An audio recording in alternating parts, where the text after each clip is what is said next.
Hi hello నమస్తే welcome to news. నేను మీ సిద్ధగౌని సుదర్శన్. అందరికీ హోలీ పండుగ రంగుల పండుగ శుభాకాంక్షలు. అసలు హోలీ పండుగను ఎందుకు జరుపుకుంటారో దానికి సంబంధించినటువంటి పూర్వాపరాలని మనం ఒకసారి చూసుకుందాం. ఎందుకనంటే ఇది అంటే అసలు యాక్చువల్గా పురాణాల నుంచి దీనికి సంబంధించినటువంటి రకరకాల కథనాలు రకరకాల కథలు ఉన్నాయి మనకు. అయితే హిరణ్యకశపుడు అంటే ఒక విష్ణువు నుంచి మహావిష్ణువు నుంచి ఒక వరం పొందుతాడు. ఏమనంటే ఇంటి లోపల కానీ ఇంటి బయట కానీ తర్వాత ఇక్కడ కానీ అక్కడ కానీ తర్వాత మనుషుల నుంచి కానీ జంతువుల నుంచి కానీ ఎవరి నుంచి నా ప్రాణం పోవడానికి వీల్లేదు, చనిపోవడానికి వీల్లేదని చెప్పేసి ఇట్లా ఒక రకమైనటువంటి వరాన్ని పొందుతాడు. పొందిన తర్వాత ఏమవుతుంది, పొందిన తర్వాత ఇక్కడ ఇక అహంకారం పెరిగిపోతుంది హిరణ్యకశపునికి. పెరిగిపోయి మొత్తం కూడా నన్ను పూజించాలి, నేనే దేవుణ్ణి ఇక అట్లా అన్నట్టుగా ప్రవర్తిస్తాడు. ప్రవర్తించిన తర్వాత మొత్తం కూడా ముల్లోకాలన్నింటినీ కూడా రకరకాలుగా ఇబ్బందులు పెట్టేటువంటి ప్రయత్నం చేస్తాడు. చేసిన తర్వాత ఎట్లా ఎవరితోని చనిపోవాలి అని అనుకున్నప్పుడు ఇక్కడ మనుషులు చంపొద్దు, అక్కడ జంతువులు చంపొద్దు, తర్వాత ఇక్కడ ఇంట్లో చనిపోవద్దు, అక్కడ బయట చనిపోవద్దు, ఇట్లా రకరకాలుగా పొందడంతో మొత్తం కూడా ఇట్లా పబ్లిక్ని ఇబ్బంది పెట్టడం, అప్పుడు ఉన్నటువంటి దేవతల్ని కానీ అందరినీ కానీ అక్కడ ఉన్నటువంటి మనుషులందరినీ కూడా ఇబ్బంది పెట్టడం అంతా కూడా చేస్తూ ఉంటాడు. దీంతో అప్పుడు ప్రహ్లాదుడు అంటే హిరణ్యకశపునికి ప్రహ్లాదుడు కుమారుడుగా జన్మిస్తాడు. జన్మించిన తర్వాత అంటే ఈ కోపంతో హరి హరి హరి హరి అని అంటాడు అనమాట. హరి హరి అని చెప్పేసి హరి మీద ఉన్నటువంటి కోపం అంటే మహావిష్ణువు ఉన్నటువంటి కోపంతో అట్లనే ఉన్నటువంటి నేపథ్యంలో ఆ టైంలోనే ప్రహ్లాదుడు జన్మిస్తాడు హిరణ్యకశపునికి. ఆ తర్వాత ప్రహ్లాదుడు ఎప్పుడు చూసినా కానీ శ్రీ మహావిష్ణువుని కొనియాడుతుంటాడు. హరి అంటే చాలా గొప్పవాడని చెప్పేసి, ఆయన్నే దేవుడు అని చెప్పేసి, ఆయన ఒక్కడే ఇట్లా అని చెప్పేసి చెప్తూ ఉంటాడు. చెప్తా ఉంటే హిరణ్యకశపునికి అది నచ్చకపోతే ఎవరు రాని హరి ఎవరు ఎక్కడున్నాడు రా అని చెప్పేసి అంటే అప్పుడు చెప్తాడనమాట ప్రహ్లాదుడు. ఇందు గణరందు లేడని సందేహం వలదు చక్రి సర్వోపగతం దెండెందు వెతికి చూచిన అందం దేగరడు దానవాగ్రి వింటే అని చెప్పేసి చెప్తాడనమాట.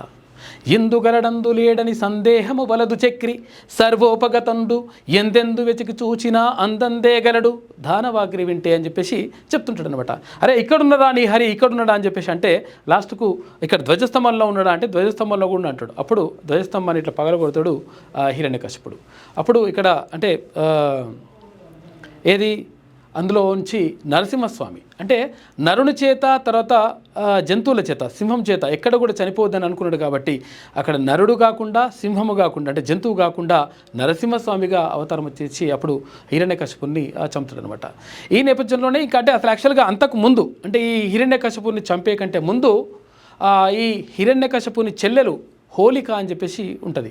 అయితే హోలిక ద్వారా ఈ ప్రహ్లాదుని చంపించాలని చెప్పేసి చూడడం, ఆ తర్వాత భస్మం అయిపోవడం, ఆ తర్వాత అంటే బూడిదైపోవడం, హోలీని సందర్భంగా అక్కడ దహనం చేయడం అనేటువంటిది జరుగుతుందని చెప్పేసి ఒక కథనం ఉంటుంది. ఇక తర్వాత ఇంకొకటి ఏంటంటే పార్వతీదేవి శివుని కోసం తపస్సు చేస్తుంటుంది. పార్వతీదేవి శివుని కోసం తపస్సు చేయడంతో పాటు హిమాలయాలకు వెళ్తున్నప్పుడు అక్కడ హిమాలయాలకు వెళ్ళి శివుణ్ణి ఎంత ప్రార్థించినా ఎంత పిలిచినా కానీ ఆయన పలకడు. అప్పుడు ఏమవుతుంది, మన్మథ బాణం వేయాలని చెప్పేసి అనుకుంటారు. అంటే మన్మధుడు ఉంటాడు కదా, ఈ మన్మధుడు తర్వాత ఇంకో దీంతో పాటు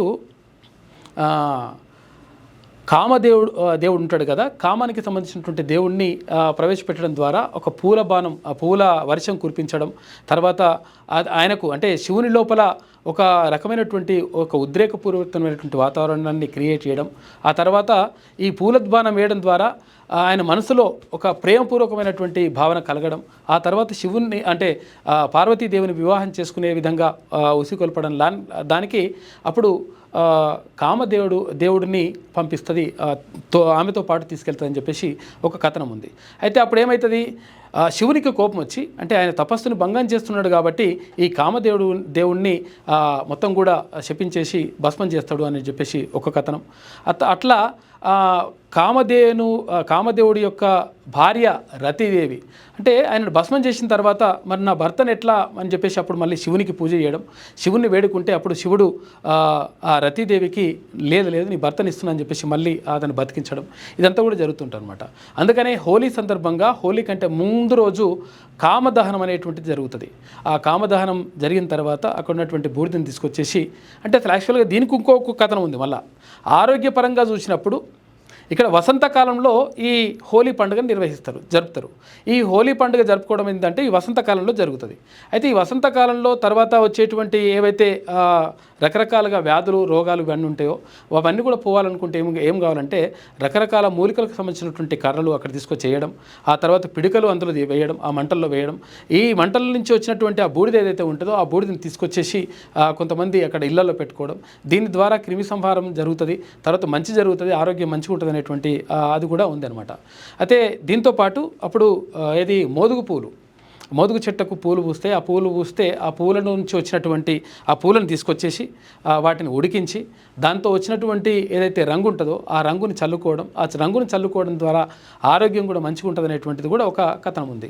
ఇట్లా రకరకాలుగా అంటే హోలీకి సంబంధించినటువంటి రకరకాల కథనాలు అక్కడ పురాణాల్లో ఒక రకంగా చెప్తా ఉంటే ఆరోగ్యపరంగా ఇంకొకటి జరుగుతుందని చెప్పేసి, తర్వాత కాలాన్ని బట్టి ఈ హోలీని జరుపుకోవడం వల్ల మంచి జరుగుతుంది ఒకటి అంటుంటే, కొంతమంది ఏమంటుంటారంటే ఎవరైతే పేదవాళ్ళు ఉంటారో ఆ పేదవాళ్ళు ప్రతి సంవత్సరం బట్టలు అయితే కొనుక్కోలేరు కదా, అంటే బట్టలు కొనుక్కోవడానికి ఒక టైం అనేటువంటిది కావాలి, అంటే ఇప్పటి కాలంలో కాదు పాతకాలంలో. అయితే అప్పుడు వాళ్ళు బట్టలు కొనుక్కోలేరు కాబట్టి ఏవైతే చిరిగిన బట్టలు ఉంటాయో వాటిని రంగుల పండుగ ద్వారా ఆడుకొని ఆ రంగుల పండుగ ద్వారా రంగులు పడ్డటువంటి ఆ బట్టలన్నింటినీ కూడా తీసి పక్కకు పెట్టేసి ఆ తర్వాత కొత్త బట్టలు వేసుకోవడం అనేటువంటిది జరుగుతుంది. అందుకని కూడా ఈ హోలీ పండుగను చేసుకుంటారని చెప్పేసి రకరకాలుగా కథనాలు ఉన్నాయి. అయితే మొత్తం మీద పాతకాలంలో సహజ రంగులు అంటే ఇక్కడ మోదుగు పువ్వుతో చేసినటువంటి రంగుని ఒక రకంగా, తర్వాత రకరకాలుగా రంగులతోటి ఇవి చేసేవాళ్ళు. ఇప్పుడు మొత్తం కూడా రసాయనాలతోటి రంగులు వాడుతూ ఉన్నారు. తర్వాత ఈ రంగుల పండుగ ఏడికి వచ్చిందంటే మొత్తం కూడా అంటే ఎంజాయ్ అంటే అసలు యాక్చువల్గా డీజేలు పెట్టేసి తర్వాత బ్యాండ్లు పెట్టి తర్వాత డ్యాన్స్ చేయడం తర్వాత ఎంజాయ్ చేయడం యువతకు ఒక మంచి ఉత్సాహాన్ని ఇచ్చేటువంటి పండుగ కూడా ఇప్పుడు హైదరాబాద్ లాంటి నగరాలతో పాటు దేశవ్యాప్తంగా నగరాల్లో ఇటువంటి సంస్కృతి అనేటువంటిది వచ్చింది. దీంతో డీజేలు పెట్టడం, తర్వాత రెయిన్ డ్యాన్స్ అక్కడ రెయిన్ ఫాల్ అవుతూ ఉంటుంది, దాంతో డ్యాన్స్ చేయడం, ఇవన్నీ కూడా ఒక కొత్త రకమైనటువంటి ఒరవడికి కూడా తెరదీసిండ్రు. వీళ్ళే కాదు రాజకీయ నాయకులు కూడా ఈ హోలీ వేడుకల్లో పాల్గొంటుంటున్నారు. తర్వాత యువత ఉత్సాహంగా ఉల్లాసంగా మొత్తం డ్యాన్సులు చేయడంతో పాటు రాజకీయ నాయకులు కూడా ఈ హోలీ వేడుకల్లో పాల్గొనడం కనిపిస్తూ ఉంది. ఇక్కడ ఈ ఉస్మానియా యూనివర్సిటీలో మంచిగా అంటే యూనివర్సిటీ ముందర హోలీకి సంబరాలకు సంబంధించి విజువల్స్ మనం చూసుకోవచ్చు. అక్కడున్న విద్యార్థులు వేలాది మంది విద్యార్థులు ఒక్కచోటికి వచ్చేసి ఇక్కడ బ్యాండ్ భజంత్రులతోటి డ్యాన్సులు చేసుకున్నటువంటి దృశ్యాలు మనం చూసుకోవచ్చు. ప్రతి సంవత్సరం కూడా ఏబీవీపీ ఆధ్వర్యంలో కానీ తర్వాత కొన్ని విద్యార్థి సంఘాల ఆధ్వర్యంలో ఈ సంబరాలు అనేటువంటివి జరుగుతాయి. ఇది కాకుండా తర్వాత కొంతమంది రాజకీయ నాయకులు కూడా ఇప్పుడు సంగారెడ్డికి సంబంధించిన జగ్గారెడ్డి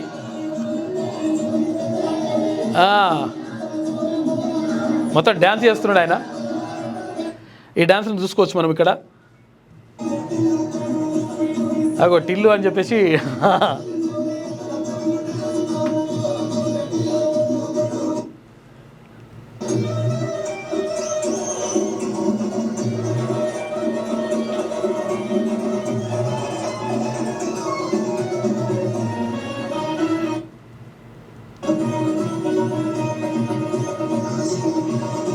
ఇక్కడ జగ్గారెడ్డి ఇట్లుంటే ఒకసారి మనము ఈయనను కూడా చూద్దాం.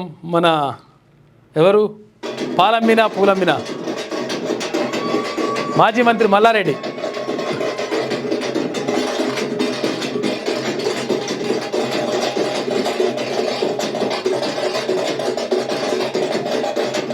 మల్లారెడ్డి 60-70 ఏళ్ళు ఉంటాడు, కానీ 60 నుంచి 70 ఏళ్ళ దాకా ఉంటాడు.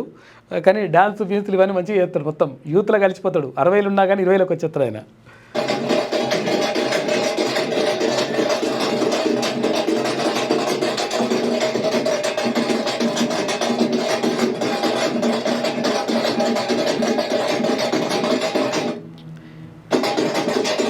ఇట్లా చిన్న పెద్ద అట్లా తేడా లేకుండా మొత్తం కూడా ఎక్కడికక్కడ